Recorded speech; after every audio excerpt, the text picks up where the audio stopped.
আমার বাইরাজ মুস্তাহাব, আমাদের যদিও বুঝতে কষ্ট হয়, আমাদের দাদা পীর ফটিয়ার হযরত মুফতি আজিজুল হক সাহেব নব্বারাল্লাহু মারকাদাহু, ফটিয়ার মুফতি শাহ হুজুর রহমতুল্লাহ আলাইহি শেষ রাত্রে তাহাজ্জুদের নামাজের পরে বসে বসে আল্লাহর দরবারে কাঁদে, মাল ও দৌলত কি হাওয়া সে দিল সে নিকাল, दिल को पुरानवार कर ऐजुल जाला, दिल हो आए ना तेरी दीदार का, सर झुका कर देख लो तेरा जमाल। मुफ्ती साहब रहमतुल्लाह अलैह पागल ना কান্দে কা কি কই কান্দে? আল্লাহ, দুনিয়ার মাল দৌলতের মহব্বত, দুনিয়ার মাল দৌলতের লোভ লালসা, দুনিয়ার মাল দৌলতের প্রতি আকর্ষণ, এইটা মানুষের দিলেরে অন্ধ বানাই দে, অন্ধ মানুষের দিলেরে অন্ধ বানাই দে। আয় আল্লাহ, মাল দৌলতের মহব্বত আমার দিলে তুমি বাইর করি, আমার দিলটারে তুমি একটু আলোকিত করে দাও। আয় আল্লাহ, আমার কলবটারে তুমি এমন পরিষ্কার পরিচ্ছন্ন স্বচ্ছ আয়নার মতো করে দাও, আমি সেজদায় গেলে এই কলবের আয়নার মধ্যে যেন তোমার দিদার লাভ করতে পারি। दिल हो आए ना तेरी दीदार का, दिल हो आए ना तेरी दीदार का, सर झुका कर देख लो तेरा जमाल। আমরা তো কলবের সেই পরিমাণ পরিষ্কার বানাইতে পারি নাই, সেই পরিমাণ স্বচ্ছ বানাইতে পারি নাই। আমাদের কলব তো আয়নার মতো না, এই জন্য ওই সেজদা আমাদের জন্য মেরাজে পরিণত হয় না। আমার ভাইয়েরা, দোস্ত আহবাব, সর্বনিম্ন অবস্থা হলো সেজদার অবস্থা। কিসের অবস্থা? সেজদার অবস্থা। এটা নামাজের মুখ্য অংশ। সেজদা মানি কি বুঝেননি? সেজদা মানি কি? আয় আল্লাহ, আমি আমার এই দামি কপালটা, সম্মানী কপালটা, যে কপালের দ্বারা দুনিয়ার মানুষের মধ্যে আমার পরিচয় ঘটে, এই দামি কপালটারে নিচের দিকে নামাইতে নামাইতে নামাইতে নামাইতে একেবারে মাটির উপরে রাখলাম। এই কথা বুঝানোর জন্য, মাওলা, আমার কাছে অহংকার করার কোনো কিছু নাই, তুমি বড়র বড়, বড়র বড়, তুমি আলা। মাওলা, অহংকারের দাবিদার একমাত্র তুমি, অহংকারের হকদার একমাত্র তুমি। আমি নতি স্বীকার করলাম, আমার কাছে অহংকার করার মতো কিছু নাই। আল্লাহ কয়, বান্দা ঠিক বলছ, এইভাবে যদি সারাটা জীবন সেজদা করস, এইভাবে যদি একাগ্রতার সাথে সেজদা করিস, এইভাবে যদি খুশুখুজুর সাথে সেজদা করিস, তাহলে তোর মধ্যে আর অহংকারের রোগ থাকবে না। তোর মধ্যে নম্রতা আসবে, তোর মধ্যে ভদ্রতা আসবে, তোর মধ্যে নমনীয়তা আসবে, তোর মধ্যে সহনশীলতা আসবে, তোর মধ্যে পরের উপকারের খেয়াল আসবে। কিন্তু দেখা যায় আমরা কিছু মানুষ এখন আগের কাতারে, প্রথম কাতারে যাইয়া নামাজ পড়ি, কিন্তু আমাদের কথায় কথায় শুধু অহংকার টপকে, শুধু অহংকার জ্বরে, আমাদের কাজে কর্মে শুধু অহংকার বই প্রকাশ পায়। বোঝা যায় সেজদা ঠিক হইতেছে না। সেজদা কি হইতেছে না? নামাজি মানুষ নম্র হয়, নামাজি মানুষ ভদ্র হয়, নামাজি মানুষ নমনীয় হয়, নামাজি মানুষ সহনশীল হয়, নামাজি মানুষের মুখের দ্বারা, নামাজি মানুষের হাতের দ্বারা দুনিয়ার কোনো মানুষ শরীরে কষ্ট পায় না, দুনিয়ার কোনো মানুষ শরীরে কষ্ট পায় না, দুনিয়ার কোনো মানুষ মনে কষ্ট পায় না, দুনিয়ার কোনো মানুষের আর্থিক ক্ষতি হয় না একজন নামাজি মানুষের দ্বারা। এখন আমরা নামাজও পড়ি, মানুষের সাথে কুকুরের মতো গেউ গেউ করি। আমার ঘরের মানুষেও আমার দেখতে পারে না, বাহিরের মানুষেও দেখতে পারে না, এই অহংকারের কারণে। আল্লাহ কয়, বান্দা, তোর সেজদা ঠিক হইতে না, সেজদা ঠিক কর। যদি সেজদা ঠিক করতে পারস, তাহলে অটোমেটিক তোর মধ্যে নমনীয়তা আসবে, ভদ্রতা আসবে, নম্রতা আসবে, সহনশীলতা আসবে, অহংকারের রোগ তোর থেকে বিদায় হয়ে যাবে। আল্লাহু আকবার। সেজদা, সেজদা। আল্লাহ পাক রব্বুল আলামিন কয়, বান্দা, তিনটা অবস্থা তোর, প্রত্যেক রাকাতে তিনটা অবস্থা। একটা দণ্ডায়মান অবস্থা, আরেকটা সেজদার অবস্থা, আরেকটা মিডিয়াম পজিশন রুকুর অবস্থা। এই তিন অবস্থায় তুই কি করবি? তোর ওই প্রথম দিনের স্বীকারোক্তির পড়াটারে তুই তাজা কর, সেটারে স্মরণ কর, সেটারে রিনিউ কর, সেটারে মুখস্থ কর। তুই দাঁড়ানো অবস্থায় বল, আলহামদুলিল্লাহি, কথা কয় না, রাব্বিল আলামিন কা হইতো ইলাহিল আলামিন হোক না, আলহামদুলিল্লাহ ইলাহিল আলামিন হইতে কি অসুবিধা কি? আল্লাহ কয়, বেশি সাফাবাজি করিও না, বেশি পণ্ডিতির দরকার নাই, যেটা পড়াই দিছি সেইটা পড়ো, যেটা পড়াই দিছি সেইটা পড়ো। বলো আলহামদুলিল্লাহি রাব্বিল আলামিন। এবার রুকুর হালতে যাও, সেখানে যাইয়া সেই পড়াটা তোমার পাঠ করা পড়াটারে আবার পড়ো, আবার নবায়ন করো, আবার স্মরণ করো, আবার মুখস্থ করো। বলো সুবহানা রব্বিয়াল আজিম। দেখেন এখানেও অন্য কোনো সিফতি নাম নাই। সুবহানা খালিকিয়াল আজিম, সুবহানা মালিকিয়াল আজিম নাই। আল্লাহ কয় পণ্ডিতি করিও না, যেটা পড়াই দিছি সেইটা পড়ো, সুবহানা রব্বিয়াল আজিম। আবার রব, দাঁড়ানো অবস্থায় রবের প্র্যাকটিস, রুকু অবস্থায় রবের প্র্যাকটিস। এবার কয় বান্দা সিজদাত যা, একেবারে সর্বনিম্ন পজিশনে পতিত হও, সেখানে যাইয়া আবার সেই পড়াটার রেনিউ কর, নবায়ন কর, আবার পড়, বারবার পড়, দৌড়াই দৌড়াই পড়, দৌড়াই দৌড়াই। দেখেন না নুরানির হুজুররা আবার আবার বলো, আবার বলো, আবার বলো, কয়নি আবার পড়। এবার কি পড়বি? আবার ক সুবহানা ইলাহিয়াল আ'লা রব্বিয়াল আ'লা। আল্লাহ কয় পণ্ডিতির দরকার নাই, অন্য কিছু কইও না, যেটা পড়াই দিছি সেটা আবার পড়ো, সুবহানা রব্বিয়াল আ'লা। তাহলে এক এক রাকাতে কয়বার কয়বার? তিনবার তিনবার। এক এক রাকাতে কয়বার কয়বার? তিনবার তিনবার। তাহলে 32 রাকাতে কয়বার হয়? 96 বার। কয়বার? 96 বার।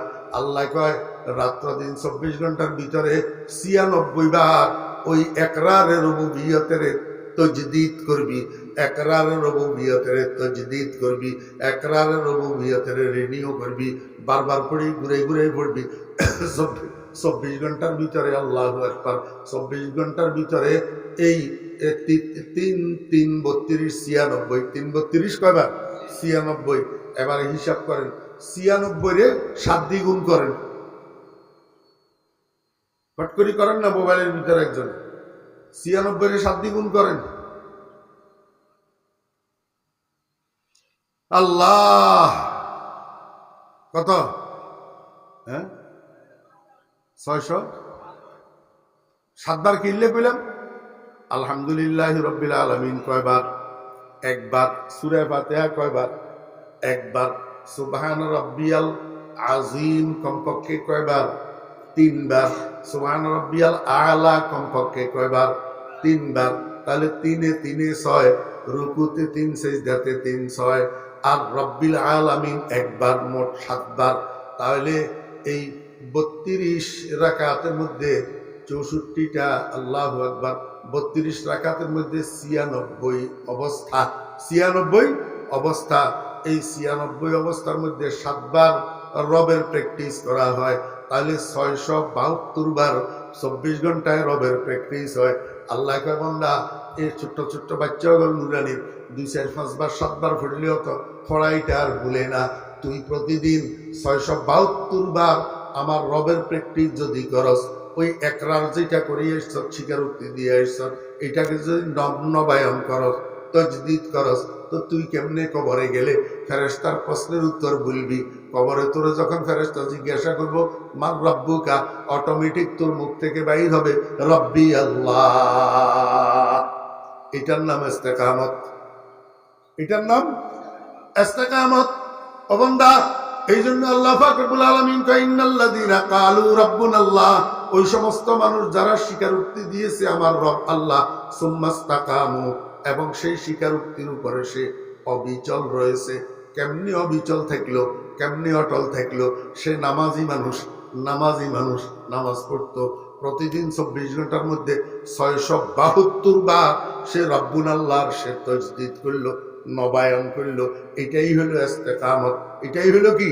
ইস্তেকামত। আর এই ইস্তেকামত করনেওয়ালা হলো নামাজি মানুষেরা। ইস্তেকামত করনেওয়ালা কারা? নামাজি মানুষেরা। যারা নামাজি মানুষ তারা মুস্তাকিম আলা ইকরারির রুবুবিয়্যত, মুস্তাকিম আলা ইকরারির রুবুবিয়্যত যদি পাওয়া যায়, সুম্মাস্তাকামু যদি হয়। আল্লাহ কয় মরার সময় মানুষ যখন মৃত্যু শয্যায় শায়িত হয়, সাকরাতে মউত যখন শুরু হইয়া যায়, সাকরাতে মউত যখন শুরু হইয়া যায়, একদিকে আজরাইল আইসে রুহ নেওয়ার জন্য, অরিজিনাল শরীর নিয়া, অরিজিনাল চেহারা নিয়া, অরিজিনাল আকৃতি নিয়া। আজরাইলের চেহারা শরীর, আজরাইলের আকৃতি অরিজিনালটা মানুষে দেখলে স্থির থাকার মতো না, ভীত সন্ত্রস্ত হইয়া যাবে। কি হইয়া যাবে? ভীত সন্ত্রস্ত। যখন আজরাইলের দেখবে রুহু নেওয়ার জন্য এসছে, তখন মানুষের চক্ষু বড় বড় হইয়া যায়, চক্ষু উপরের দিকে স্থির হইয়া যায়। আমার ভাইয়েরা, দোস্ত আবাব, আজরাইলের ভয়ে মানুষের পায়খানা প্রস্রাব বাইর হইয়া বিছানা ভর্তি হইয়া যায়। তাকাব্বাল মিন্না ইন্নাকা আনতাস সামিউল আলিম।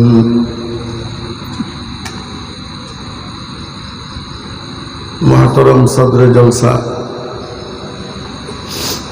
মুআজ্জির উলামায়ে কেরাম, সমাবেত সর্বস্তরের দিনদার মুসলমান ভাইয়েরা, পর্দার আড়ালের সম্মানিতা পর্দানসীন মা ও বোনেরা, মহান আল্লাহ রাব্বুল আলামিনের অপরিসীম দয়ার ইহসান আল্লাহ রাব্বুল আলামিন আমাদেরকে আজ 15ই অক্টোবর 2025 ইংরেজি তারিখে চট্টগ্রামের ফটিকছড়ি থানার অন্তর্গত লেলাং ইত্তেহাদুল উম্মাহ ইসলামী সংস্থার উদ্যোগে আয়োজিত আজকের এই মহতী ইসলামী সম্মেলনে আমাদেরকে অংশগ্রহণ করার তৌফিক দিয়েছেন। এই জন্য আমরা সবাই মহান রব্বুল আলামিনের শুকর আদায় করি, আলহামদুলিল্লাহ। কই আলহামদুলিল্লাহ তো ওনারা নখন নয়, মরা আওয়াজ ব্যাগুন আট দিল্লা বুড়া না, জোয়ার নাই। আলহামদুলিল্লাহ হইলে সব না গুনে তো না হইতে লাগবেন না ওনারা, না আওয়াজ শুনতে শুনতে ক্লান্ত হয়ে গেল। আই তো আগে এক সময় জোয়ান আছিলাম, এখন আস্তে আস্তে বেল ফরি গিয়ে গই, এখন বুড়ো হয়ে গে। আজিয়া কয়েকদিন এনে অসুস্থ, সর্দি কাশি জ্বর, আওয়াজে ওনারা বুঝতে লাগতো আওয়াজ একখানা মোটা মোটা না, আরো আজিয়া আড়ে খালি আড়ে দূরে দূরে প্রোগ্রাম। আরা বেশি ক্লান্ত না, ওনারা বেশি ক্লান্ত। ওনারা তো ইয়তুন ইয়তাই শুনবে গরত তু নেড়ে, আবার গরত যাবেন গই, আয় খড়ে যাই এখনো ঠিক নেই। বেগুনে ডর করি আজমতর সহিত দিলতুন আল্লাহ পাকর শুকর আদায় করি, কালিমাতুর শুকর পাঠ করেন আলহামদুলিল্লাহ, মাশাআল্লাহ। এই আওয়াজটা ফইলে হইলে এটা কিন্তু কথা খোয়ানো করত।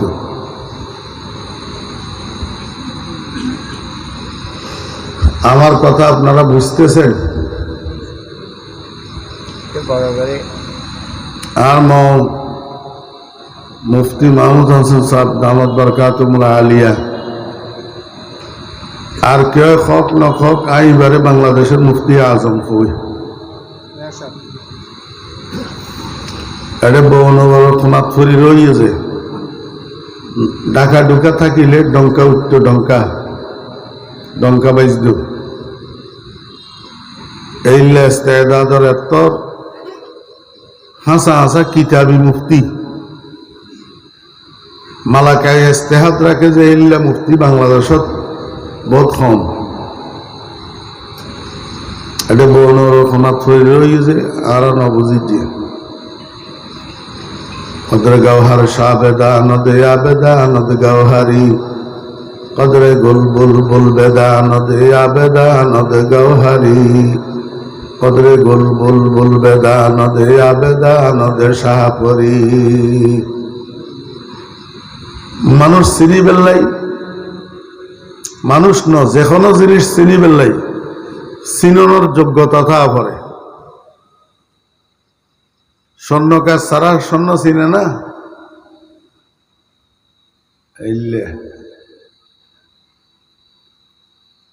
হ্যাঁ এগিয়ে যে ওয়াজ কিতাবি ওয়াজ এলমি ওয়াজ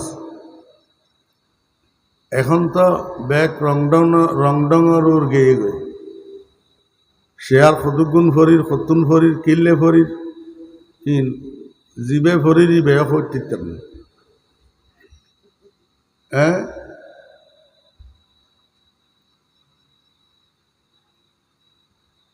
আর কথা জিন কর সে আজিবা ফরির দুনুয়ার মজমুনের মধ্যে মুনাসেবত আছে ই নতুন বুঝি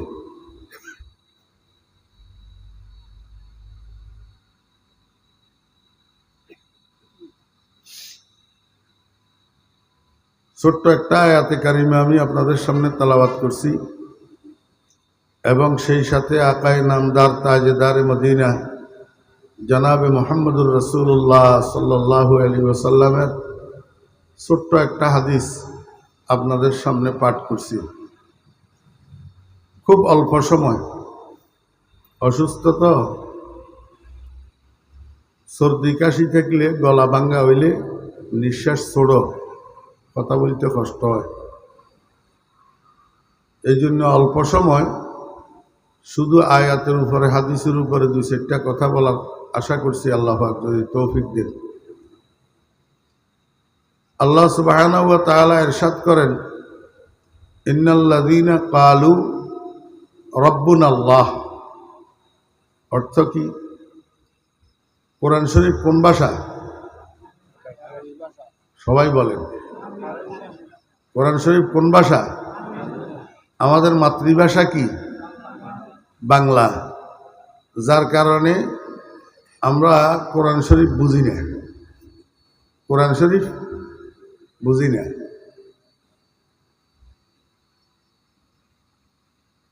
আই হইলে তো দোষ अपने भी खफा मुझसे है बेगाना बिना खोश मैं जहर हला हल्को कभी कह न सका कन जिगर मुरादाबादी रहमतुल्लाह अलैहि বলেন আমার উপরে এগানা বেগানা সবাই বেজার কারণ আমি বিষের পেয়ালারে মিষ্টির পেয়ালা বলতে পারি না এখন যুগ চলতেছে বিষের পেয়ালারে মিষ্টির পেয়ালা বলতে পারলে সেটা ভালো আর যে আসল কথা বলবে সেটা ভালো না আমরা এমনি দত ফরিবেল্লাই দোয়া ইনুসর দত অনারা লেখাত নাই ভাল্লা দোয়া ইনুসর দত আরো অন্যান্য দতল আছে না দত ফরিবেল্লাই মৌলাই সাহেব বহুত না 40 জন লাগে 40 জন দোয়া ইনুসর দত ফরিবেল্লাই মগর এই 40 জনের ভিতর কজন কোরআন বুঝিনে আছে মৌলাই সাহেব বহুত মগর কোরআন বুঝিন না এখন বুঝছেন না আর অনারা জিতারা মৌলাই সাহেব বাল্যকালে মদ্রাসাত ভরণ কারণে মদ্রাসাত ফরি ভরণ অনারা তো আরবি ভাষা জানেন তো কোরআন কেন বুঝিবেন ইতাল্লাই আর মদরচল ওলামায়ে কেরামল মদরচা তালেবে আলেমল অনারা সহযোগিতায় কষ্ট করি এই মাহফিলে গিনার আয়োজন করে যে কি হল্লাই অনারারে কোরআন বুঝে বেল্লাই কি হল্লাই কোরআন বুঝে বেল্লাই তো 30 পারা কোরআন একদিনের ইল্লা মাহফিল একখানোর মধ্যে বুঝন সম্ভব না কথা নহয় সম্ভব না তো অজ্ঞা আয়াতলিও বুঝি উডন না যাতে আসন কষ্ট করি বৈশ্যম অজ্ঞা আয়াত বুঝি ইয়তুন উড়িবেন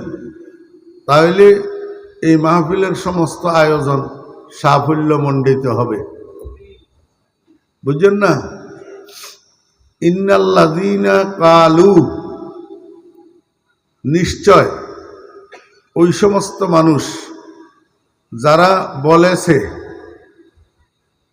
আয় আকাররু, যারা একরার করেছে, স্বীকার করেছে, নিশ্চয় ওই সমস্ত মানুষ যারা স্বীকারোক্তি প্রদান করেছে কিসের? রব্বুন আল্লাহ, আমার রব আল্লাহ, আমার রব আল্লাহ। সুম্মাস্তাকামু, অতঃপর এই স্বীকারোক্তির উপর অটল রয়েছে, অবিচল রয়েছে। তাতানাজ্জালু আলাইহিমুল মালাইকা, অবতীর্ণ হয় তার উপর বা তাদের উপর ফেরেশতা। কোন সময়? আই ইনদাল মউত, মৃত্যুর সময়। তো ফেরেশতা অবতীর্ণ হই কি বলে? আল্লাহ তাখাফু, হে মৃত্যুপথ যাত্রী, তুমি ভয় পাইও না। ওয়ালা তাহজানু, পেরেশান হইও না। ওয়া আবশিরু, এবং তুমি সুসংবাদ গ্রহণ করো। বিল জান্নাতিল্লাতি কুনতুম তুআদুন, ওই জান্নাতের, যেই জান্নাতের প্রতিশ্রুতি তোমাদেরকে দেওয়া হয়েছে। আয়াতের অনুবাদ বুঝছেন না? জি, বেশিরভাগ মুরব্বিয়ানে কেরাম, আমি ইতাল্লাই চেষ্টা করি যে চট্টগ্রামের ভাষায় কইবেন লাই, যাতে মুরব্বিয়ল বুঝতে কষ্ট নয়।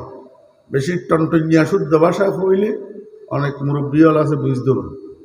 আসল প্রয়োজনীয় যে বুঝানোর, আসল দরকার কি ওর?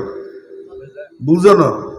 ন বুঝিলে কথা মনত ন থাকে, মনত ন থাকিলে আমল করা ন যায়, আমল করা ন গেলে এডে আইয়ন বইয়ন খন ফুনন ব্যাগিন বেকার, ব্যাগিন বেকার। আয়াতের তর্জুমা বুঝছেন না? বাংলা অনুবাদ এই বুঝাই হইতো না, আরো গমগরি বুঝা পড়িব মনত থাকে। ইন্নাল্লাযীনা কালু, নিশ্চয় ওই সমস্ত মানুষ যারা স্বীকারোক্তি দিয়েছে রব্বুন আল্লাহ, আমার রব আল্লাহ, এবং এই স্বীকারোক্তির উপর মৃত্যু পর্যন্ত অটল রয়েছে, অবিচল রয়েছে। এখন আমাদের বুঝার বিষয় হইল স্বীকারোক্তিটা দিলাম কোথায়, আর এটার উপরে অবিচল থাকবো কিভাবে? এই দুইটা জিনিস বুঝার আছে। মনোযোগ আছে আপনাদের? নাই? মুরব্বী ফিসমুখকে কি স্যার, একে কি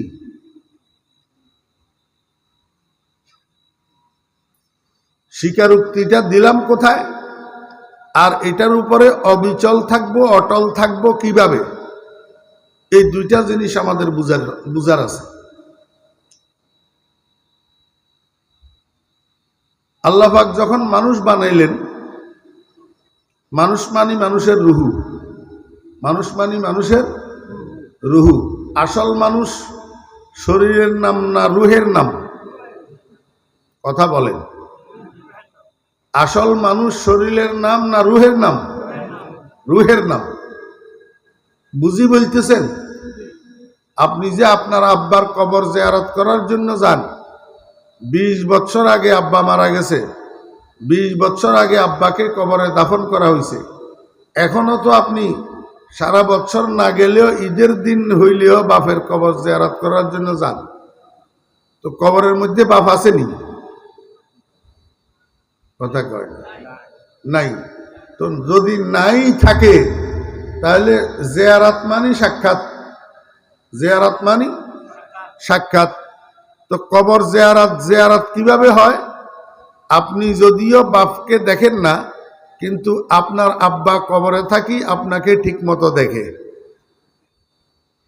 তো সাক্ষাৎটা একদিক থেকে হইলেও হয়, একদিক থেকে হইলেও হয়। এই জন্য কবর জিয়ারতকে জিয়ারত বলে। যদি একদিক থেকেও সাক্ষাৎ না হইতো তাহলে জিয়ারত বলা হইতো না। এখন আপনি যে বললেন আপনার আব্বার কবরের মধ্যে আব্বা নাই, তো তাহলে সাক্ষাৎ করার জন্য যান কার সাথে? এখন বলতেছেন রুহের সাথে। তাহলে আগে কেন বললেন আব্বা নাই? আসলে আব্বা কবরের মধ্যে আছে না নাই? আছে। কারণ আব্বা কোনো মাটির শরীর এটার নাম না, আসল আব্বা হলো আব্বার রুহের নাম। এবার বুঝছেন নি কথা? তাহলে আসল মানুষ শরীর না রুহ? কবরের আযাব, কবরের শান্তি, কবরের শাস্তি এগুলার সাথে সম্পর্ক শরীরের না রুহের?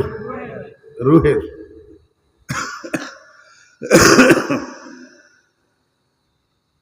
আল্লাহ পাক যখন মানুষ বানাইছেন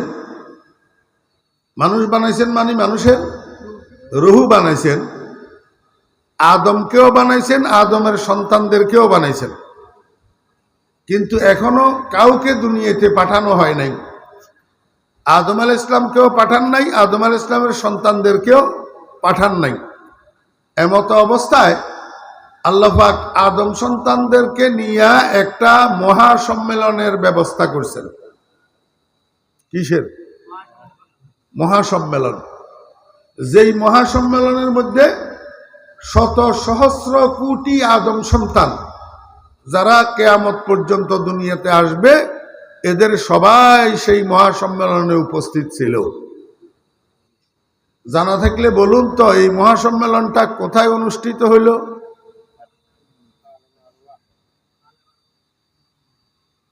আর বদ্দার মোবাইলে কথা শেষ হোক, এখন ভালো হইছে।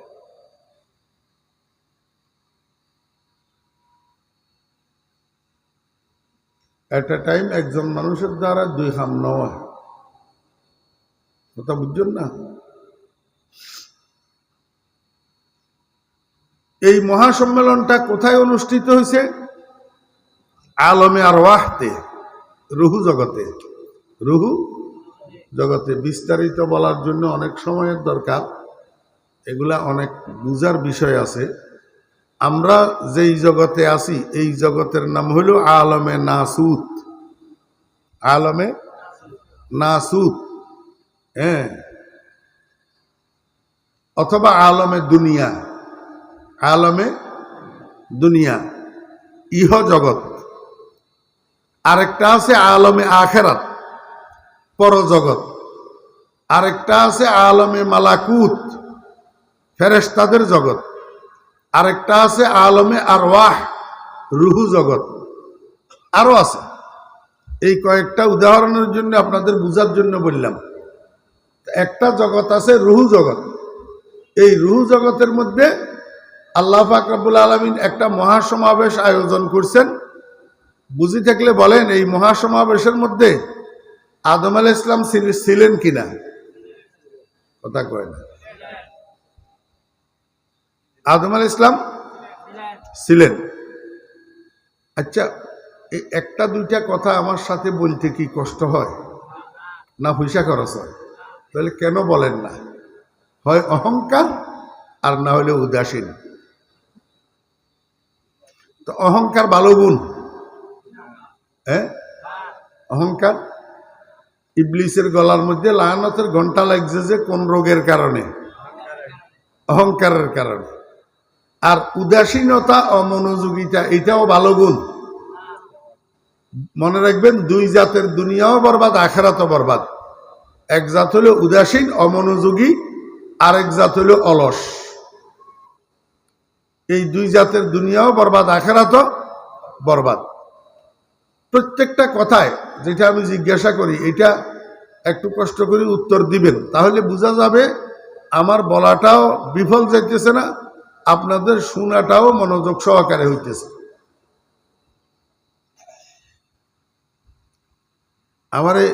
আমি অসুস্থ, বেশি কথা বলাইলে আইয়েন না। এই যে বেদরকারি কথা বলাইলে আইতেছেন শুধু কথা না বলার কারণে। রুহু জগতের এই সমাবেশের মধ্যে আদম আলাইহিস সালাম ছিলেন কিনা?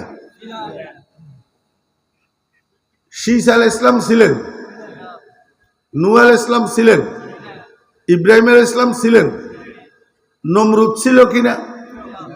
মুসা আলাইহিস সালাম ছিলেন, ফেরাউন ছিল কিনা? মুহাম্মদুর রাসূলুল্লাহ সাল্লাল্লাহু আলাইহি ওয়াসাল্লাম ছিলেন এই সমাবেশে? ছিলেন। আবু জেহেল ছিল কিনা? বর্তমান খানায়ে কাবার এবং মসজিদে নববীর সকল কার্যক্রমের যিনি প্রধান, রইসু শুউনিল হারামাইন শরীফাইন হযরত মাওলানা আব্দুর রহমান সুদাইস দামাত বারাকাতুহুল আলিয়া এই সমাবেশে ছিলেন।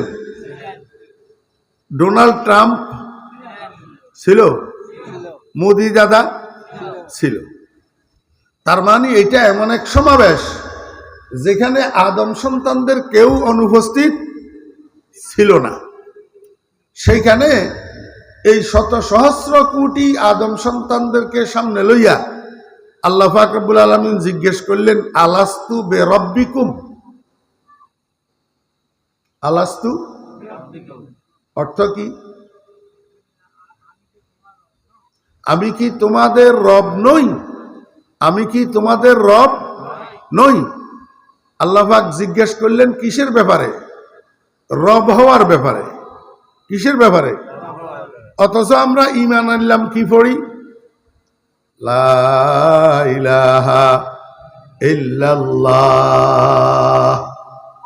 কি পড়ি ঈমান আনলাম? লা ইলাহা ইল্লাল্লাহ। কোন মাবুদ নাই আল্লাহ ব্যতীত, মাবুদ একমাত্র আল্লাহ।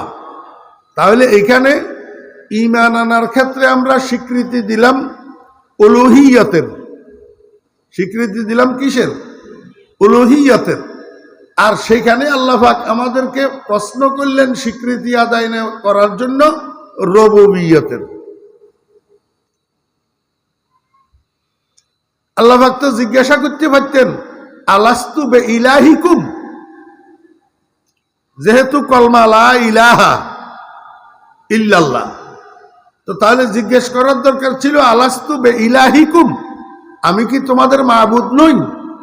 তো এইটা জিজ্ঞেস না করি জিজ্ঞেস করলেন আলাস্তু বে রাব্বিকুম, আমি কি তোমাদের লালন পালনকারী নই? এর হিকমত কি?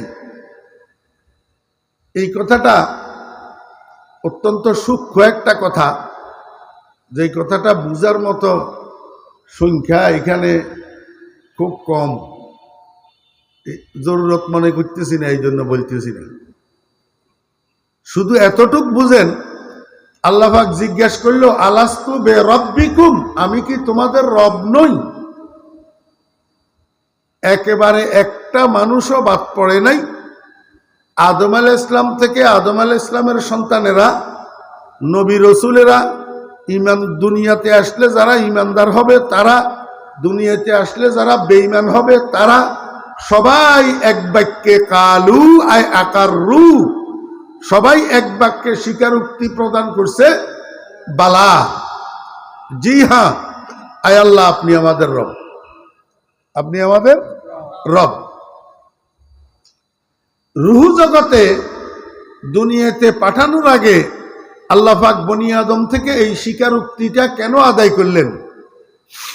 দুনিয়ার মানুষকে এই কথা বুঝাই দেওয়ার জন্য, হে দুনিয়ার মানুষ, তুমি যেই জায়গায় যাইতেছ সেখানে রংডং বেশি, রংডং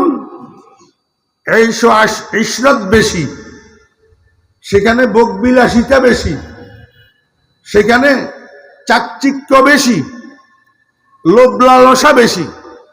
এগুলার মধ্যে পড়লে আমি যে তোমার রব এই কথা তুমি ভুলি যাবে, এই কথা তুমি ভুলি যাবে। এগুলার মধ্যে পড়লে আমি রবের চাহিদা কি, চাহিদা কি নয়, আমার চাওয়া কি পাওয়া কি, তুমি দুনিয়াতে আমি রবের চাহিদার বিরুদ্ধে একটা কদমও দিতে পারবা না। এই কথাটা এখান থেকে এই স্বীকারোক্তির মাধ্যমে তোমাকে বুঝাই দিতেছি। খবরদার দুনিয়ার রং তামাশায় পড়ি আমি রবের ইচ্ছার বিরুদ্ধে একটা কদমও দিবা না। কথা বুঝছেন না বুঝেন না? এখন দুনিয়াতে আসার পরে মানুষ দুই ভাগে বিভক্ত হয়েছে। কয় ভাগ? দুই ভাগ। এক ভাগ মানুষ ওই স্বীকারোক্তির উপরে অটল আছে, আর এক ভাগ মানুষ ওই স্বীকারোক্তির উপরে অটল নাই। বুঝি থাকলে বুঝাম, বলেন তো বেঈমানেরা ওই স্বীকারোক্তির উপরে অটল আসেনি? Donald Trump, Ariel Sharon, Modi অটল আছে? নাই। ইমানদাররা ওই স্বীকারোক্তির উপরে কি আছে? অটল আছে। কথা বুঝছেন না বুঝেন নাই? এখন এই স্বীকারোক্তির উপরে অটল থাকলে পুরস্কার কি, সেটা আয়াতের অনুবাদের মধ্যে আমি আপনাদেরকে বলছি, আর একটু বিশ্লেষণ পরে করব। আগে বুঝেন দুনিয়াতে থাকা অবস্থায় 50, 60, 70, 80 বছরের হায়াতে ওই স্বীকারোক্তির উপরে অটল থাকার ব্যবস্থা কি। আল্লাহর হাবিব জনাবে মুহাম্মদুর রাসূলুল্লাহ সাল্লাল্লাহু আলাইহি ওয়াসাল্লাম ইরশাদ করেন, ইস্তাকিমু ওয়ালান তুহসু। হে আমার উম্মতেরা, তোমরা তোমাদের সেই করা স্বীকারোক্তির উপরে অটল থাকো, তোমাদের প্রদত্ত স্বীকারোক্তির উপরে তোমরা অবিচল থাকো।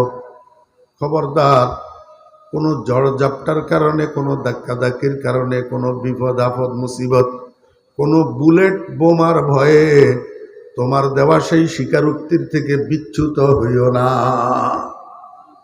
বিচ্যুত কি অর্থ? তুমি যারা রব স্বীকার করিয়ে এসছ, সেই রবের চাহিদার বিরুদ্ধে একটা কদমও দিও না। তাহলে ওই স্বীকারোক্তির উপরে অবিচল থাকা হবে না, অটল থাকা হবে না। আল্লাহর হাবিব জনাবে মুহাম্মদুর রাসূলুল্লাহ সাল্লাল্লাহু আলাইহি ওয়াসাল্লাম বলেন, আমার উম্মতেরা, তোমার দেওয়া সেই স্বীকারোক্তির উপরে তুমি অটল থাকো, কিন্তু মনে রাখিও তোমরা দুর্বল। মানুষ এমনিই দুর্বল। খলিকাল ইনসানু যায়ীফা। অন্য যত সৃষ্টি আছে সমস্ত সৃষ্টির থেকে মানুষ দুর্বল। মানুষ কি দুর্বল? আমার ভাইয়েরা, দোস্ত আহবাব, আল্লাহর হাবিব বলেন, বিশেষ করে তোমরা যারা শেষ জমানায় দুনিয়াতে আসবা, তোমরা শারীরিকভাবে দুর্বল, তোমরা ঈমানের দিক থেকে দুর্বল, আমলের দিক থেকে দুর্বল। অতএব ওই স্বীকারোক্তির উপরে পরিপূর্ণভাবে অটল থাকা তোমাদের সাধ্যের ভিতরে হবে না। ওয়ালান তুহসু আই ওয়ালান তাস্তাতিউ। তোমরা অটল থাকার সামর্থ্য রাখবা না, অটল থাকতে পারিবা না। রাসূল আকরাম সাল্লাল্লাহু আলাইহি ওয়াসাল্লাম বলতেছেন, হাদিস না কি? সন্দেহ আসেনি? আগামীকাল সকালে বাবুনগর মাদ্রাসায় যাবেন, যাই আমার মামুরে জিজ্ঞাসা করিয়ে আইবেন যে ফরিদউদ্দিন আল মুবারকে হাদিস পড়লো, এটা সহি না গলত। ইস্তাকিমু ওয়ালান তুহসু। আল্লাহর হাবিব জনাব রাসূলুল্লাহ সাল্লাল্লাহু আলাইহি ওয়াসাল্লাম বলেন, আমার উম্মতেরা, তোমরা তোমাদের ইকরারে রুবুবিয়তের উপরে অটল থাকো, কালু রব্বুনাল্লাহের উপরে তোমরা অটল থাকো, কিন্তু ওয়ালান তুহসু, এই অটল থাকার শক্তি তোমাদের হবে না। তোমরা পরিপূর্ণভাবে ইকরারের উপরে অটল থাকতে পারবে না। তবে আমার কাছে একটা বুদ্ধি আছে, তোমরা যত ইবাদত বন্দেগী করো, এই সমস্ত ইবাদত বন্দেগীর মধ্যে একটা ইবাদত হলো সর্বোত্তম ইবাদত, সর্বশ্রেষ্ঠ ইবাদত। ওয়ালামু আন্না খায়রা আমালিকুম আস-সালাত। তোমরা যত ইবাদত করো, সমস্ত ইবাদতের মধ্যে শ্রেষ্ঠ ইবাদত হইল 5 ওয়াক্ত নামাজ। 5 ওয়াক্ত কি? নামাজ। আল্লাহর হাবিব জনাব রাসূলুল্লাহ সাল্লাল্লাহু আলাইহি ওয়াসাল্লাম বুঝাইতে চায়, আমার উম্মতেরা, যদি 5 ওয়াক্ত নামাজকে তোমরা অটলভাবে অবিচলভাবে ধরে রাখো, কন্টিনিউভাবে ধরে রাখো, 5 ওয়াক্ত নামাজ যদি নষ্ট না করো, তাহলে দ্বীনের উপরে, ইকরারের উপরে, ইসলামের উপরে মৃত্যু পর্যন্ত অবিচল থাকা, অটল থাকা তোমার জন্য সহজ হয়ে যাবে। কথা বুঝছেন না বুঝেন নাই? এখন বুঝেন নামাজের দ্বারা ইকরারের রুবুবিয়তের উপরে অটল থাকা কেমনে সহজ হয়। এই কথাটা কইলেই আজকে আমার কথা শেষ। নামাজের দ্বারা ইকরারের রুবুবিয়তের উপরে অটল থাকা সহজ কেমনে হয়? আল্লাহ পাক রব্বুল আলামিনকে বান্দা, স্কুল বলো, কলেজ বলো, মাদ্রাসা বলো, ইউনিভার্সিটি বলো, শিক্ষকেরা ছাত্রদেরকে ক্লাসের মধ্যে পড়ায়। ক্লাসের মধ্যে কি করে? পড়ায়। সারা বছর পড়াইয়া বৎসর শেষে একটা ফাইনাল পরীক্ষা নেয়, বার্ষিক পরীক্ষা, ফাইনাল এক্সামিনেশন নেয় কি নেয় না বলেন? স্কুল কলেজে বার্ষিক পরীক্ষার সিস্টেম আছে না নাই? মাদ্রাসায় বার্ষিক পরীক্ষার সিস্টেম আছে না নাই? এখন আপনারা বুঝে থাকলে আমার একটু বলুন, বার্ষিক পরীক্ষায় ছাত্রদের জন্য যে প্রশ্ন করা হয় এটা কি সিলেবাসের ভিতরে না বাহিরে? সিলেবাসের ভিতরে, অর্থাৎ শিক্ষকে ক্লাসের মধ্যে যেটা পড়ায় সেটার মধ্য থেকে প্রশ্ন করা হয়। কারণ যেটা পড়াইছে এর বাইরে প্রশ্ন করলে ছাত্ররা প্রশ্নের উত্তর দিতে পারবে না। ঠিক না বেঠিক কর? এই এক নম্বর কথা বুঝছেননি। দুই নম্বর কথা হইল, শিক্ষকেরা ক্লাসের মধ্যে ছাত্রদেরকে পাঠ দেয়, কিন্তু বাবা চিন্তা করে শুধু ক্লাসের এই পড়া দিয়া আমার পোলায় পরীক্ষা দিলে পাশ করবে না, পড়া মনে রাখতে পারবে না। এই জন্য প্রাইভেট একটা টিচার ঘরে রাখি, আমার ছেলেটাকে প্রাইভেট পড়াইতে হবে। কি করাইতে হবে? প্রাইভেট পড়াইতে হবে। ওই শিক্ষালয়ে বিদ্যালয়ে যে শিক্ষকেরা কতগুলা ছাত্রদেরকে নিয়ে কোচিং করায়, কোচিং নিয়মিত ক্লাস না, বাড়তি একটা ক্লাস করা, এটাকে কোচিং বলে। কেন? ওই ক্লাসের পড়াটা যেন ভালোভাবে মুখস্থ হয়, ভালোভাবে বুঝে, যাতে করে পরীক্ষার প্রশ্নের উত্তর দেওয়া ছাত্রদের জন্য সহজ হয়। কথা বুঝছেন না বুঝেন না? যেই পোলা প্রাইভেটও পড়ে নাই, কোচিংও করে নাই, সকাল বিকাল গড়ে পড়তেও বসে নাই, এই পোলা পরীক্ষা দিলে ভালো রেজাল্ট করবে না। ভালো রেজাল্ট আল্লাহ পাক রব্বুল আলামিন কয়, বান্দা এই প্রথম দিনের প্রথম ক্লাসে আমি তোমাদেরকে পড়াই দিলাম, আলাস্তু বিরব্বিকুম ক্বালু বালা, এই যে তোমাদেরকে পাঠ দিয়া দিলাম, ঠিক এই পাঠটার এই প্রশ্ন করা হবে বার্ষিক পরীক্ষায়। কোথায়? কবরে। কোথায়? কবরে।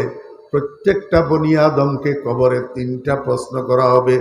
এই 3 প্রশ্নের প্রথম প্রশ্ন হবে মান ইলাহুকা।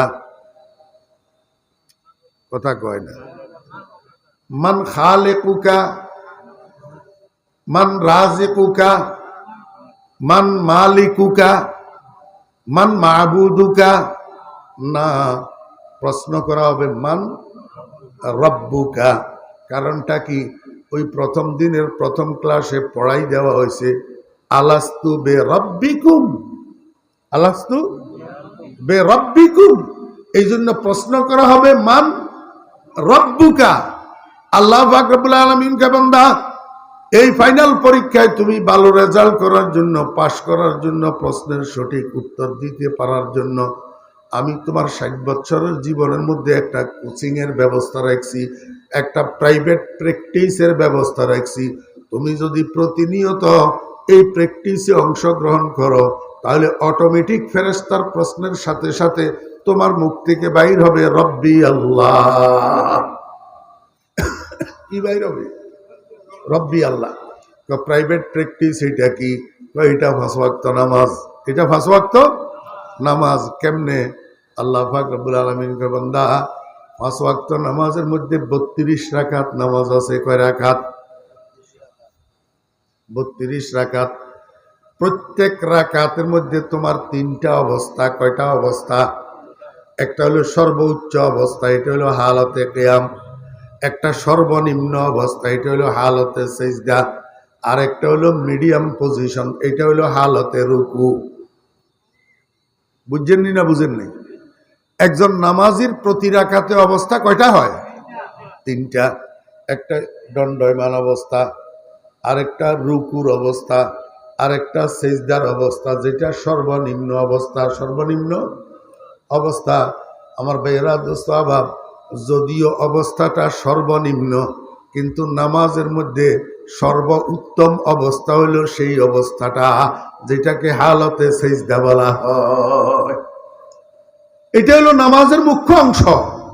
নামাজের কি মুখ্য অংশ? কোনটা বলেন? সিজদা। নামাজের মুখ্য অংশ কি? সিজদা। কেন? আমার ভাইয়েরা, দোস্ত আবাব, রাসূল আকরাম সাল্লাল্লাহু আলাইহি ওয়াসাল্লাম মেরাজ শরীফ থেকে আসি, পরের দিন ফজরের নামাজের পরে সাহাবীদের সামনে যখন মেরাজের ঘটনা বর্ণনা করতেছেন, একজন সাহাবী কয়, ইয়া রাসূলুল্লাহ, আপনি মেরাজ শরীফ গেছেন, আপনার সাথে আল্লাহ পাকের দিদার হয়েছে, দর্শন হয়েছে। রাসূল আকরাম সাল্লাল্লাহু আলাইহি ওয়াসাল্লামের সাথে আল্লাহ পাকের দিদার হয়েছে না হয় নাই?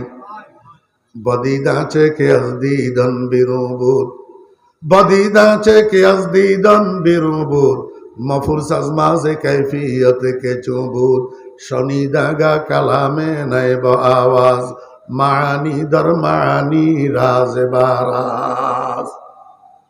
রাসূল আকরাম সাল্লাল্লাহু আলাইহি ওয়াসাল্লামের সাথে আল্লাহ পাকের দিদার হয়েছে মেরাজের মধ্যে। এখন সাহাবী কয়, ইয়া রাসূলুল্লাহ, আপনি মেরাজে গেছেন, এই জন্য আপনার সাথে আল্লাহর দিদার হয়েছে। আমরা তো মেরাজেও যেতে পারবো না, আমাদের সাথে তো আল্লাহ পাকের দিদারও হবে না।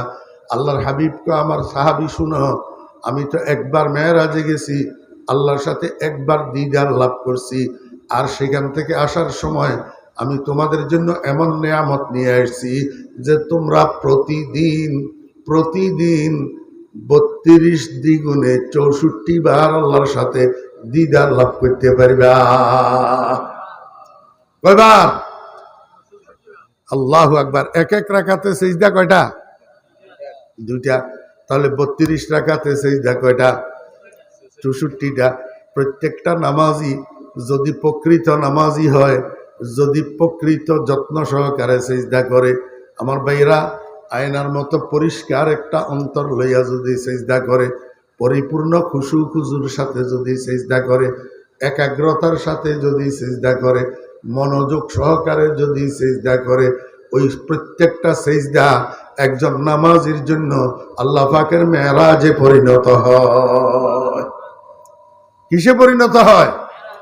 আমার ভাইরা, দোস্তাবাব, আমাদের যদিও বুঝতে কষ্ট হয়, আমাদের দাদা পীর ফটিয়ার হযরত মুফতি আজিজুল হক সাহেব নব্বারাল্লাহু মারকাদাহু, ফটিয়ার মুফতি শাহ হুজুর রাহমাতুল্লাহ আলাইহি শেষ রাত্রে তাহাজ্জুদের নামাজের পরে বসে বসে আল্লাহর দরবারে কাঁদে, মাল ও দৌলত কি হাওয়া সে দিল সে নিকাল, দিল কো পুর আনোয়ার কর আয়জুল জালাল, দিল হো আয়ে না তেরি दीदार का सर झुका कर देख लो तेरा जमाल। মুফতি শাহ হুজুর রাহমাতুল্লাহ আলাইহি পাগল না? কান্দে কা? কি কই কান্দে? আল্লাহ, দুনিয়ার মাল দৌলতের মহব্বত, দুনিয়ার মাল দৌলতের লোভ লালসা, দুনিয়ার মাল দৌলতের প্রতি আকর্ষণ, এইটাই মানুষের দিলের অন্ধ বানাই দে, অন্ধ মানুষের দিলের অন্ধ বানাই দে। আয় আল্লাহ, মাল দৌলতের মহব্বত আমার দিলে তুমি বাইর করি, আমার দিলটারে তুমি একটু আলোকিত করে দাও। আয় আল্লাহ, আমার কলবটারে তুমি এমন পরিষ্কার পরিচ্ছন্ন স্বচ্ছ আয়নার মতো করে দাও, আমি সেজদায় গেলে এই কলবের আয়নার মধ্যে যেন তোমার দিদার লাভ করতে পারি। दिल हो आए ना तेरी दीदार का, दिल हो आए ना तेरी दीदार का, सर झुका कर देख लो तेरा जमाल। আমরা তো কলবের সেই পরিমাণ পরিষ্কার বানাইতে পারি নাই, সেই পরিমাণ স্বচ্ছ বানাইতে পারি নাই। আমাদের কলব তো আয়নার মতো না, এই জন্য ওই সেজদা আমাদের জন্য মেরাজে পরিণত হয় না। আমার ভাইয়েরা, দোস্ত আহবাব, সর্বনিম্ন অবস্থা হলো সেজদার অবস্থা। কিসের অবস্থা? সেজদার অবস্থা। এটা নামাজের মুখ্য অংশ। সেজদা মানি কি বুঝেননি? সেজদা মানি কি? আয় আল্লাহ, আমি আমার এই দামি কপালটা, সম্মানী কপালটা, যেই কপালের দ্বারা দুনিয়ার মানুষের মধ্যে আমার পরিচয় ঘটে, এই দামি কপালটারে নিচের দিকে নামাইতে নামাইতে নামাইতে নামাইতে একেবারে মাটির উপরে রাখলাম। এই কথা বুঝানোর জন্য, মাওলা, আমার কাছে অহংকার করার কোনো কিছু নাই, তুমি বড়র বড়, বড়র বড়, তুমি আলা। মাওলা, অহংকারের দাবিদার একমাত্র তুমি, অহংকারের হকদার একমাত্র তুমি। আমি নতি স্বীকার করলাম, আমার কাছে অহংকার করার মতো কিছু নাই। আল্লাহ কয়, বান্দা ঠিক বলছ, এইভাবে যদি সারাটা জীবন সেজদা করস, এইভাবে যদি একাগ্রতার সাথে সেজদা করিস, এইভাবে যদি খুশু খুজুর সাথে সেজদা করিস, তাহলে তোর মধ্যে আর অহংকারের রোগ থাকবে না, তোর মধ্যে নম্রতা আসবে, তোর মধ্যে ভদ্রতা আসবে, তোর মধ্যে নমনীয়তা আসবে, তোর মধ্যে সহনশীলতা আসবে, তোর মধ্যে পরের উপকারের খেয়াল আসবে। কিন্তু দেখা যায় আমরা কিছু মানুষ এখন আগের কাতারে প্রথম কাতারে যাইয়া নামাজ পড়ি, কিন্তু আমাদের কথায় কথায় শুধু অহংকার টপকে, শুধু অহংকার জ্বরে, আমাদের কাজে কর্মে শুধু অহংকার বহির প্রকাশ পায়। বোঝা যায় সেজদা ঠিক হইতেছে না। সেজদা কি হইতেছে না? নামাজি মানুষ নম্র হয়, নামাজি মানুষ ভদ্র হয়, নামাজি মানুষ নমনীয় হয়, নামাজি মানুষ সহনশীল হয়। নামাজি মানুষের মুখের দ্বারা, নামাজি মানুষের হাতের দ্বারা দুনিয়ার কোনো মানুষ শরীরে কষ্ট পায় না, দুনিয়ার কোনো মানুষ শরীরে কষ্ট পায় না, দুনিয়ার কোনো মানুষ মনে কষ্ট পায় না, দুনিয়ার কোনো মানুষের আর্থিক ক্ষতি হয় না একজন নামাজি মানুষের দ্বারা। এখন আমরা নামাজও পড়ি, মানুষের সাথে কুকুরের মতো গেউ গেউ করি। আমার ঘরের মানুষেও আমার দেখতে পারে না, বাহিরের মানুষেও দেখতে পারে না। এই অহংকারের কারণে আল্লাহ কয়, বান্দা তোর সেজদা ঠিক হইতে না, সেজদা ঠিক কর। যদি সেজদা ঠিক করতে পারস তাহলে অটোমেটিক তোর মধ্যে নমনীয়তা আসবে, ভদ্রতা আসবে, নম্রতা আসবে, সহনশীলতা আসবে, অহংকারের রোগ তোর থেকে বিদায় হয়ে যাবে। আল্লাহু আকবার। সেজদা, সেজদা। আল্লাহ পাক রব্বুল আলামিন কয়, বান্দা তিনটা অবস্থা তোর, প্রত্যেক রাকাতে তিনটা অবস্থা। একটা দণ্ডায়মান অবস্থা, আরেকটা সেজদার অবস্থা, আরেকটা মিডিয়াম পজিশন রুকুর অবস্থা। এই তিন অবস্থায় তুই কি করবি? তোর ওই প্রথম দিনের স্বীকারোক্তির পড়াটারে তুই তাজা কর, সেটারে স্মরণ কর, সেটারে রিনিউ কর, সেটারে মুখস্থ কর। তুই দাঁড়ানো অবস্থায় বল আলহামদুলিল্লাহি, কথা কয় না, রব্বিল আলামিন কে হইতো ইলাহিল আলামিন হোক না, আলহামদুলিল্লাহ ইলাহিল আলামিন হইতে কি অসুবিধা কি? আল্লাহ কয় বেশি সাফাবাজি করিও না, বেশি পণ্ডিতির দরকার নাই, যেটা পড়াই দিছি সেইটা পড়ো, যেটা পড়াই দিছি সেইটা পড়ো। বলো আলহামদুলিল্লাহি রব্বিল আলামিন। এবার রুকুর হালতে যাও, সেইখানে যাইয়া সেই পড়াটা, তোমার পাঠ করা পড়াটারে আবার পড়ো, আবার নবায়ন করো, আবার স্মরণ করো, আবার মুখস্থ করো। বলো সুবহানা রব্বিয়াল আজিম। দেখেন এইখানেও অন্য কোনো সিফতি নাম নাই। সুবহানা খালিকিয়াল আজিম, সুবহানা মালিকিয়াল আজিম নাই। আল্লাহ কয় পণ্ডিতি করিও না, যেটা পড়াই দিছি সেইটা পড়ো, সুবহানা রব্বিয়াল আজিম। আবার রব, দাঁড়ানো অবস্থায় রবের প্র্যাকটিস, রুকু অবস্থায় রবের প্র্যাকটিস। এবার কয় বান্দা সিজদাত যা, একেবারে সর্বনিম্ন পজিশনে পতিত হও, সেখানে যাইয়া আবার সেই পড়াটার রেনিউ কর, নবায়ন কর, আবার পড়, বারবার পড়, দৌড়াই দৌড়াই পড়, দৌড়াই দৌড়াই।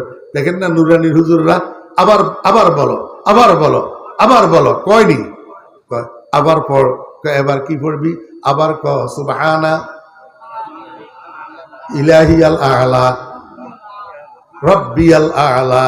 আল্লাহ কয় পণ্ডিতির দরকার নাই, অন্য কিছু কইও না, যেটা পড়াই দিছি সেটা আবার পড়ো, সুবহানা রব্বিয়াল আলা। তাহলে এক এক রাকাতে কয়বার কয়বার? তিনবার তিনবার। এক এক রাকাতে কয়বার কয়বার? তিনবার তিনবার। তাহলে 32 রাকাতে কয়বার হয়? 96 বার। কয়বার? 96 বার। আল্লাহ কয় রাত্র দিন 24 ঘন্টার ভিতরে 96 বার ওই একরারে রুবুবিয়তের তজদিদ করবি, একরারে রুবুবিয়তের তজদিদ করবি, একরারে রুবুবিয়তের রিনিউ করবি, বারবার পড়ি, ঘুরে ঘুরে পড়বি। 24 ঘন্টার ভিতরে আল্লাহু আকবার, 24 ঘন্টার ভিতরে এই 3 3 32 96, 3 32 কয়বার? 96। এবারে হিসাব করেন, 96 রে 7 দিয়ে গুণ করেন, ফটকরি করেন না মোবাইলের ভিতরে একজন, 96 রে 7 দিয়ে গুণ করেন। আল্লাহ কত? হ্যাঁ 600। 7 বার কিনলে কইলাম আলহামদুলিল্লাহ রব্বিল আলামিন কয়বার? একবার। সূরা ফাতিহা কয়বার? একবার। সুবহান রব্বিয়াল আজিম কমপক্ষে কয়বার? 3 বার। সুবহান রব্বিয়াল আলা কমপক্ষে কয়বার? তিনবার, তাহলে 3 এ 3 এ 6, রুকুতে 3, সিজদাতে 3, 6, আর রব্বিল আলামিন একবার, মোট 7 বার। তাহলে এই 32 রাকাতের মধ্যে 64টা আল্লাহু আকবার, 32 রাকাতের মধ্যে 96 অবস্থা, 96 অবস্থা। এই 96 অবস্থার মধ্যে 7 বার রবের প্র্যাকটিস করা হয়, তাহলে 672 বার 24 ঘন্টায় রবের প্র্যাকটিস হয়। আল্লাহ কয় বান্দা, এই ছোট্ট ছোট্ট বাচ্চাগুলো নুরানির 2, 4, 5 বার 7 বার পড়লেও তো পড়াইটা আর ভুলে না। তুই প্রতিদিন 672 বার আমার রবের প্র্যাকটিস যদি করস, ওই একরার যেটা করে আসছ, স্বীকারোক্তি দিয়ে আসছ, এটাকে যদি নবায়ন করস, তজদিদ করস, তো তুই কেমনে কবরে গেলে ফেরেশতার প্রশ্নের উত্তর বলবি? কবরে তোরে যখন ফেরেশতা জিজ্ঞাসা করবো মার রব্বুকা, অটোমেটিক তোর মুখ থেকে বাইর হবে রব্বি আল্লাহ। এটার নাম ইস্তেকামত, এটার নাম ইস্তেকামত। ও বান্দা, এই জন্য আল্লাহ পাক রব্বুল আলামিন কয় ইন্নাল্লাযীনা ক্বালু রাব্বুনাল্লাহ, ওই সমস্ত মানুষ যারা স্বীকারোক্তি দিয়েছে আমার রব আল্লাহ, সুম্মাস্তাকামু, এবং সেই স্বীকারোক্তির উপরে সে অবিচল রয়েছে। কেমনি অবিচল থাকলো, কেমনি অটল থাকলো? সে নামাজি মানুষ, নামাজি মানুষ, নামাজ পড়তো প্রতিদিন 24 ঘন্টার মধ্যে 672 বার সে রব্বুল আল্লাহর সে তজদিদ করলো, নবায়ন করলো। এটাই হলো ইস্তেকামত, এটাই হলো কি ইস্তেকামত। আর এই ইস্তেকামত করনেওয়ালা হলো নামাজি মানুষেরা। ইস্তেকামত করনেওয়ালা কারা? নামাজি মানুষেরা। যারা নামাজি মানুষ তারা মুস্তাকিম আলা ইকরারির রুবুবিয়্যত, মুস্তাকিম আলা ইকরারির রুবুবিয়্যত যদি পাওয়া যায়, সুম্মাস্তাকামু যদি হয়। আল্লাহ কয় মরার সময় মানুষ যখন মৃত্যুশয্যায় শায়িত হয়, সাকরাতে মউত যখন শুরু হইয়া যায়, সাকরাতে মউত যখন শুরু হইয়া যায়, একদিকে আজরাইল আইছে রূহ নেওয়ার জন্য, অরিজিনাল শরীর নিয়া, অরিজিনাল চেহারা নিয়া, অরিজিনাল আকৃতি নিয়া। আজরাইলের চেহারা, শরীর, আজরাইলের আকৃতি অরিজিনালটা মানুষে দেখলে স্থির থাকার মতো না, ভীত সন্ত্রস্ত হইয়া যাবে। কি হইয়া যাবে? ভীত সন্ত্রস্ত। যখন আজরাইলের দেখবে রূহ নেওয়ার জন্য এসছে, তখন মানুষের চক্ষু বড় বড় হইয়া যায়, চক্ষু উপরের দিকে স্থির হইয়া যায়। আমার ভাইয়েরা, দোস্ত আবাব, আজরাইলের ভয়ে মানুষের মানুষের পায়খানা প্রস্রাব বাইর হইয়া বিছানা ভর্তি হইয়া যায় আজরাইলের ভয়ে। এই সময়ের মধ্যে একদিকে আজরাইল আইছে রূহ নেওয়ার জন্য, এই আরেক দিকে মৃত্যুশয্যার পাশে আরেকটা ফেরেশতা আসছে, আরেকজন ফেরেশতা, তাতানাজ্জালু আলাইহিমুল মালাইকা, আরেকজন ফেরেশতা আসছে। বুঝি থাকলে বলেন না, মরার আগে না পরে? সবাই বুঝে নেই, মরার আগে না পরে? এখনো রূহ গেছেনি? এখনো রূহ যায় নাই, এখনো জিন্দা, এখনো কি জিন্দা। এমত অবস্থায় ফেরেশতা একটা ফাঁসে দিয়ে আসি বসি কয়, ও আল্লাহর বান্দা, ও মৃত্যুপথ যাত্রী, আজরাইলের শরীর যত বড় হোক, আজরাইলের চেহারা যত ভয়ঙ্কর হোক, তাতে তোমার অসুবিধা কি? তুমি ভয় পাইও না, তুমি ভয় পাইও না। আল্লাহ তাখাফু ওয়ালা তাহজানু, তুমি এগুলা নিয়ে টেনশনই করিও না, এগুলা নিয়ে তুমি টেনশনই করিও না, বরং ওয়াবশিরু বিল জান্নাতিল্লাতী কুনতুম তুআদুন। আল্লাহ পাক কোরআনের মাধ্যমে, রাসূলের মাধ্যমে, উলামায়ে কেরামরা তোমাদেরকে আল্লাহর পক্ষ থেকে যে প্রতিশ্রুতি শুনাইছিল, কি প্রতিশ্রুতি? ইন্নাল্লাযীনা আমানু ওয়া আমিলুস সালিহাত কানাত লাহুম জান্নাতুল ফিরদাউসি নুজুলা। যে প্রতিশ্রুতি আল্লাহ পাক দিয়েছিল কোরআনের মাধ্যমে, রাসূলের মাধ্যমে, যেগুলা কোরআন থেকে, হাদিস থেকে উলামায়ে কেরামরা তোমাদেরকে শুনাইছিল, তোমার সেই প্রতিশ্রুত জান্নাতের তুমি সুসংবাদ গ্রহণ করো। কি মানি? ও মুর্দা, ও মৃত্যুপথ যাত্রী, তুমি ভয় পাইও না, তুমি টেনশন করিও না। তোমার চক্ষুগুলা বন্ধ হওয়ার দেরি, আর দুনিয়ার মানুষ তোমারে শুধু মাটির নিচে ঢুকাই দেওয়ার দেরি, দাফন করার দেরি। দাফনের সাথে সাথে তোমার কবরটা জান্নাতের টুকরা হইয়া যাবে। আল কবরু রাউযাতুম মির রিয়াজিল জান্নাহ। বুঝে থাকলে বলুন না। এই সুসংবাদ রুহু বাইর হওয়ার পরে না আগে? হ্যাঁ আমার ভাইয়েরা, দোস্ত আহবাব, এখন আমাকে একটু বলুন, ও লেলাংবাসী যুবক ভাইয়েরা, তরুণ ভাইয়েরা, ও পর্দার আড়ালের মা বোনেরা, মৃত্যুর সময় এরকম একটা সুসংবাদ আমাকেও দেওয়া হোক, একজন ফেরেশতা আজরাইল ছাড়া আর একজন রহমতের ফেরেশতা আমার শয্যা পাশে অবতীর্ণ হোক, আমাকে বলুক, ও মুর্দা তুমি ডরাইও না, তুমি টেনশন করিও না, তুমি জান্নাতের সুসংবাদ গ্রহণ করো। এই কথাটা পাওয়ার জন্য কে কে আগ্রহী আছেন বলেন না? কে কে আগ্রহী? জিন্দা থাকতে জান্নাতের সুসংবাদ, জিন্দা থাকতে জান্নাতের সুসংবাদ। কিন্তু এই সুসংবাদ কারা পাবে? সুম্মাস্তাকামু, যারা ইকরার রুবুবিয়তের উপরে অটল থাকে। এখন ইকরার রুবুবিয়তের অটল থাকার ব্যবস্থা কি? ইকরার রুবুবিয়তের উপরে অটল থাকার ব্যবস্থা হইল 5 ওয়াক্ত নামাজ। 5 ওয়াক্ত কি? নামাজ। এই জন্য রাসূল আকরাম সাল্লাল্লাহু আলাইহি ওয়াসাল্লাম কয়, ইস্তাকিমু ওয়ালান তুহসু ওয়ালামু আন্না খায়রা আমালিকুম as-সালাত। হযরত নানুপুর হুজুর রাহমাতুল্লাহ আলাইহি বলতেন, ওটা ফাতিলের ভাত বেয়াক গুণ, এক ফোঁয়ারে ডালি দিবি না। ফাতিলের ভাত বেয়াক গুণ, এক ফোঁয়ারে প্লেটের মধ্যে ডালি দিলে খাওয়া যায় না? খাওয়ানো যায়। ইদাল্লাহ লম্বা ওয়াজ মনে না থাকে, লম্বা ওয়াজ মনে না থাকে। এমনিও তো এই মাগরিবের পর থেকে এই পর্যন্ত কয়জনই করছে? 5 জন। কয়জন? 5 জন। আমি সহ মোট কয়জন হয়েছি? 5 জন। কয়জনের কয়টা ওয়াজ মনে রাখতে পারছেন? তাহলে এখান থেকে কি নিয়ে যাবেন? কালকে সকাল থেকে কিসের উপরে আমল করবেন? এই একটা ডোজ আমি আপনাদেরকে দিলাম, যে ইকরার রুবুবিয়তের অটল থাকা, এটার উপরে মৃত্যুসজ্জায় জান্নাতের সুসংবাদ, আর অটল থাকার ব্যবস্থা হইল 5 ওয়াক্ত নামাজ। 5 ওয়াক্ত কি? নামাজ। কারণ নামাজের মধ্যে প্রত্যেক রাকাতে 3 অবস্থায় ইকরার রুবুবিয়তের তাজদীদ আছে 7 বার। কয়বার?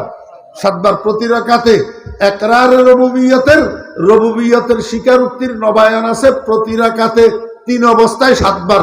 3 অবস্থায় 7 বার। 24 ঘন্টার 32 রাকাত নামাজে মোট 672 বার এই ইকরার রুবুবিয়তের নবায়ন আছে।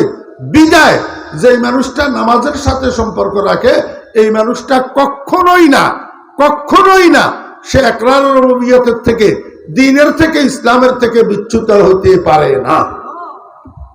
আল্লাহ পাক আমাদেরকে বুঝার এবং আমল করার তৌফিক দান করেন। ওয়া আখিরু দাওয়ানা আনিল হামদুলিল্লাহি রাব্বিল আলামিন ওয়া সাল্লাল্লাহু তাআলা আলা খাইরি খালকিহি মুহাম্মাদিন ওয়া আলিহি ওয়া সাহবিহি আজমাইন।